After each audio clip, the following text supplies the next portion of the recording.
Sveiki atvykę į Shonen Alchemy, vietą, kurioje kiekvieną savaitę dalinamės karščiausiomis anime naujienomis. Ani-One paskelbė, kad šią savaitę surengs Bleach tūkstantmečio kraujo karo 3 dalies premjerinį rodymą Filipinuose, Taivane ir Honkonge. Jie parodys pirmasis 2 serijas. Anksčiau paskelbtas animacinis serialas paremtas Magic: The Gathering stalo ir kolekcinių kortų žaidimų šiuo metu yra kūriamas. Teaseris buvo pristatytas per Netflix Geeked Week 2024. Na kągi, tai pagaliau baigėsi. Jujutsu Kaisen 271 skyriaus santrauka išleista su laiminga pabaiga. Dragon Ball Daima debiutuoja su angliška versija išskirtinėme premjeriniame rodyme kino teatruose, kuriame bus parodytos pirmosios 3 anime serijos. Premjerinis rodymas vyks lapkričio 10, 11 ir 12 dienomis 100 kino teatruose visoje JAV.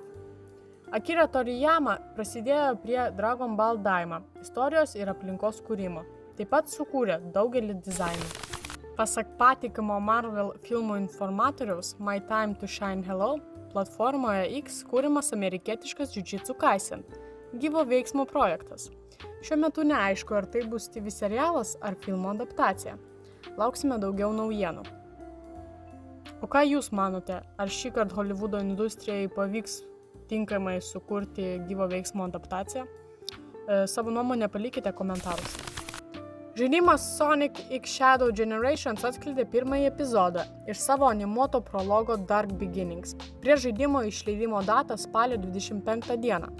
Tai pirmasis iš 3 dalių prologo epizodų, o jo pavadinimas yra Shadow ir Marija.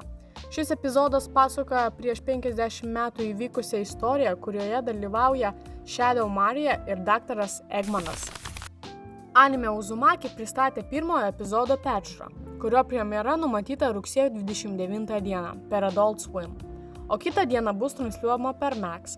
Dubliuota versija pasirodys spalio 3 dieną. Išreiškiant savo nuomonę, peržiūrėjus pirmąją seriją, galime pasakyti, kad anime turi gan daug siaubo elementų, kurie puikiai perteikia šiurpą keliančią atmosferą. Filmas Žiedų valdovas Rohirimo karas atskleidė oficialų plakato vaizdą prieš premjerą, kuri vyks gruodžio 13 dieną. Tarptautiniai rodymai prasidės gruodžio 11 dieną.